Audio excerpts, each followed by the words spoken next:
Joseph had something most people couldn't tolerate. Not power. Not money. A calling.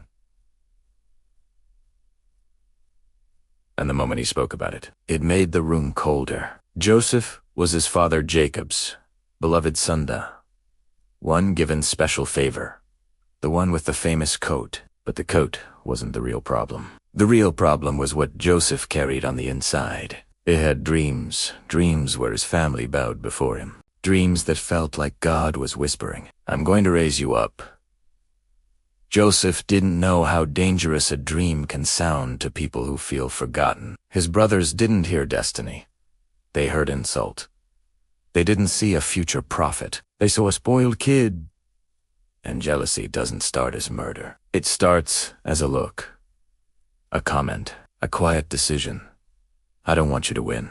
One day, Jacob sent Joseph to check on his brothers in the fields. Joseph walked miles to find them.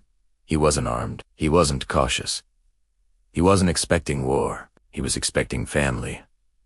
But from a distance, his brothers spotted him, and the moment they recognized that coat, something snapped. "Here comes the dreamer," they said. That sentence was a warning.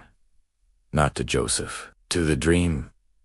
They didn't just want to hurt him, they wanted to silence what God had spoken over him, and then they said it out loud. "Let's kill him." Imagine how fast hatred can grow when it's been watered for years. One brother suggested a different plan, not mercy, just a cleaner crime. Don't kill him, throw him into a pit. So when Joseph arrived, probably smiling, probably calling their names, hands grabbed him. He didn't get a chance to explain. They ripped the coat off him like they were tearing off his identity. They dragged him to a pit and threw him down, a deep, dry cistern. No ladder, no water.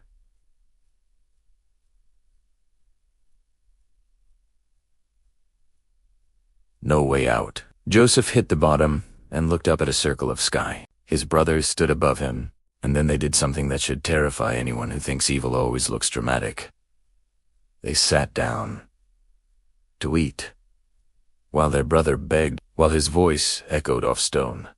They ate like nothing was happening, because when someone's heart hardens, pain becomes background noise.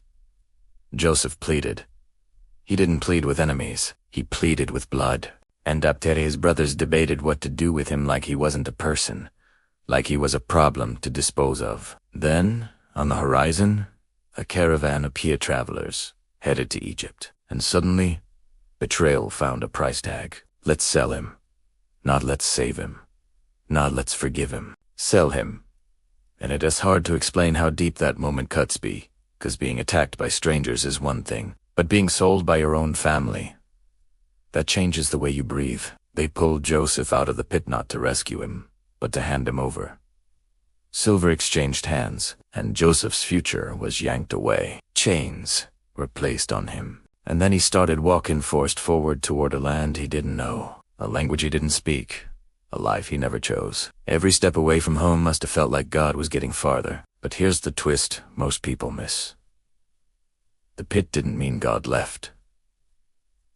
The pit was the beginning of the path, because the same story that starts with betrayal ends with deliverance. But Joseph couldn't see that yet. All he had was dust on his skin, fear in his chest, and a question that feels familiar to anyone who has ever been blindsided by life. Why would God give me a dream? Just to drop me into a pit, and if that is where you are if, in the middle of the pit chapter.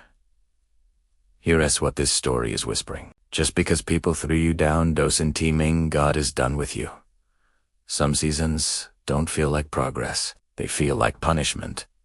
But God can use what others meant to destroy you. As the road that develops you, Joseph's coat was gone. His freedom was gone. His home was gone. But his calling that didn't die in the pit, it traveled with him. Because destiny doesn't depend on comfort. It depends on the God who wrote it. And the same God who allowed the pit was already ahead in Egypt, preparing a purpose Joseph couldn't imagine yet.